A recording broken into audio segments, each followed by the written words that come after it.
Xin chào các bạn, trong video này mình xin giới thiệu tới các bạn một phần mềm chuyên dụng để tách âm thanh từ video, đó là phần mềm Video to Video. Với giao diện đơn giản, dễ sử dụng, ít lỗi, hiệu quả và đặc biệt thời gian chuyển đổi rất nhanh. Và tất nhiên là hoàn toàn miễn phí. Mình đã dùng qua các phần mềm chuyển đổi như Total, Video Converter, Format Factory, Audacity, vân vân và cũng đã thử dùng CHIA Studio để tách âm thanh nhưng tất cả đều không hài lòng bằng phần mềm Video to Video.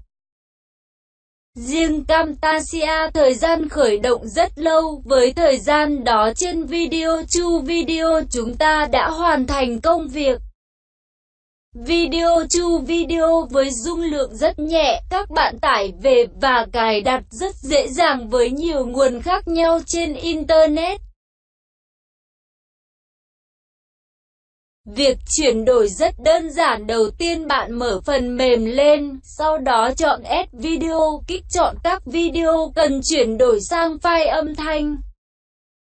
Phần mềm sẽ xuất hiện giao diện có tên Video Setting, các bạn chọn vào mục Audio Profile và chọn định dạng cũng như chất lượng âm thanh mình mong muốn. Để việc tách âm thanh hiệu quả nhất, mình khuyên các bạn nên xem rõ chất lượng âm thanh trong video là bao nhiêu. Ví dụ như trong video này chất lượng âm thanh là 125 kilobit trên giây nên trong phần audio bitrate các bạn chọn là 128, nghĩa là chất lượng âm thanh chuyển đổi nên tương đồng với âm thanh gốc hoặc cao hơn. Việc chọn con số thấp hơn sẽ khiến cho chất lượng âm thanh giảm, cao hơn thì chất lượng không tăng lên mà khiến cho file xuất ra nặng và thời gian xuất lâu.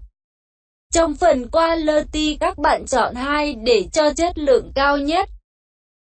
Trong phần Audio Sample Rate cũng nên chọn sao cho khớp với âm thanh trong video. Tuy nhiên nếu bạn có dàn máy 5.1 trở lên thì nên chọn tần số là 48.000 Hz.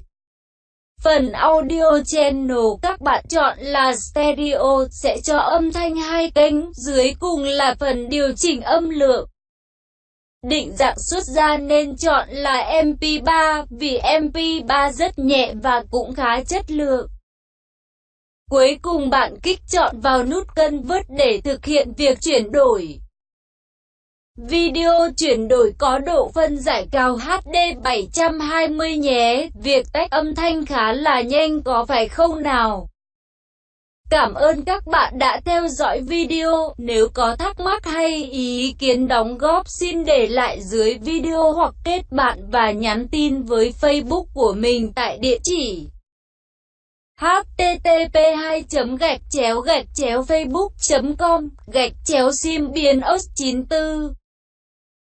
Hãy chia sẻ cho nhau những kiến thức của chính mình, mỗi người đều như vậy sẽ góp phần cho cuộc sống của chúng ta ít trở ngại và gần nhau hơn, cuộc sống sẽ trở nên tươi đẹp biết bao.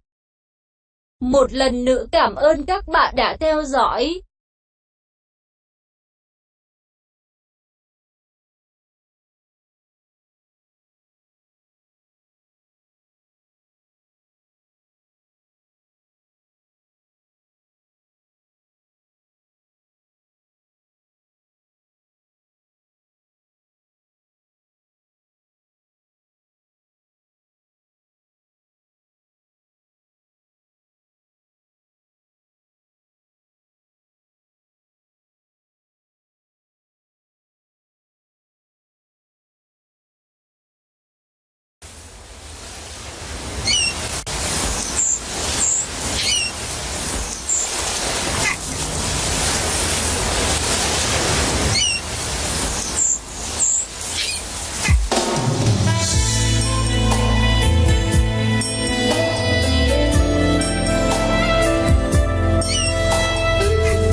trái tim ta vẫn yêu.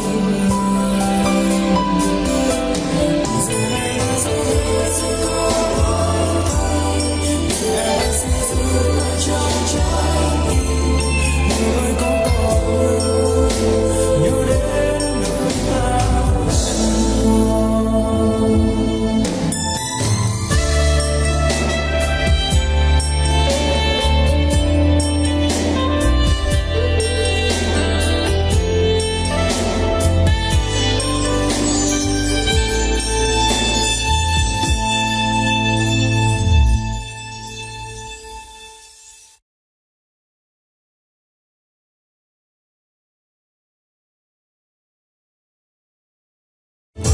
rồi thôi.